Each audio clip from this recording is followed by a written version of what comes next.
Ramzan special মুচমুচে viral বেগুনি। প্রথমে বেগুন নিয়ে এরকমভাবে মিডিয়াম স্লাইস করে কেটে নিতে হবে, বেশি মোটাও না পাতলাও না। এরপর একটি বোলে 1 কাপ বেসন, হাফ কাপ চালের গুঁড়া, 2 টেবিল চামচ ময়দা, 1 চামচ হলুদের গুঁড়া, মরিচের গুঁড়া, টালা জিরা গুঁড়া, ধনিয়া গুঁড়া এবং 1 চামচ কালো জিরা। এইটার জন্য বেগুনি এক ভিন্ন স্বাদ নিয়ে আসে, অবশ্যই এটা দেওয়ার চেষ্টা করবেন। এরপর পরিমাণ মতো লবণ এবং অল্প অল্প করে পানি দিয়ে ঘন একটি ব্যাটার তৈরি করবেন। ভালো করে দেখলেই বুঝবেন কেমন ঘনত্ব। সব শেষে ব্যাটারের মধ্যে হাফ চা চামচ বেকিং পাউডার দিয়ে নেড়ে বেগুনি ভাজা শুরু করব। কড়াইতে তেল দিয়ে তেল একটু ভালো গরম হলে বেগুনি ব্যাটারে চুবিয়ে তেলে ছেড়ে দিব। দেখুন কিভাবে ফুলে যাচ্ছে। সবগুলো বেগুনি এভাবে ফুলে উঠবে। ভেজে নেওয়ার সাথে সাথেই তো আমার বেগুনি শেষ হয়ে যাচ্ছিল, নামানো মাত্রই সবাই খেয়ে নিচ্ছিল, সেজন্য ভালো করে ছবিও তুলতে পারিনি।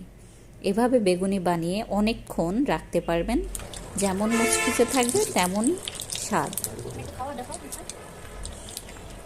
দেখুন খেয়ে আমাকে দেখাচ্ছিল ভাজতে ভাজতে, আপনার ভাজার আগেই শেষ হয়ে যাবে। দেখুন শব্দ শুনলেই বুঝতে পারবেন কতটা মচমচে হয়েছে। অবশ্যই বাসায় ট্রাই করবেন। আল্লাহ হাফেজ।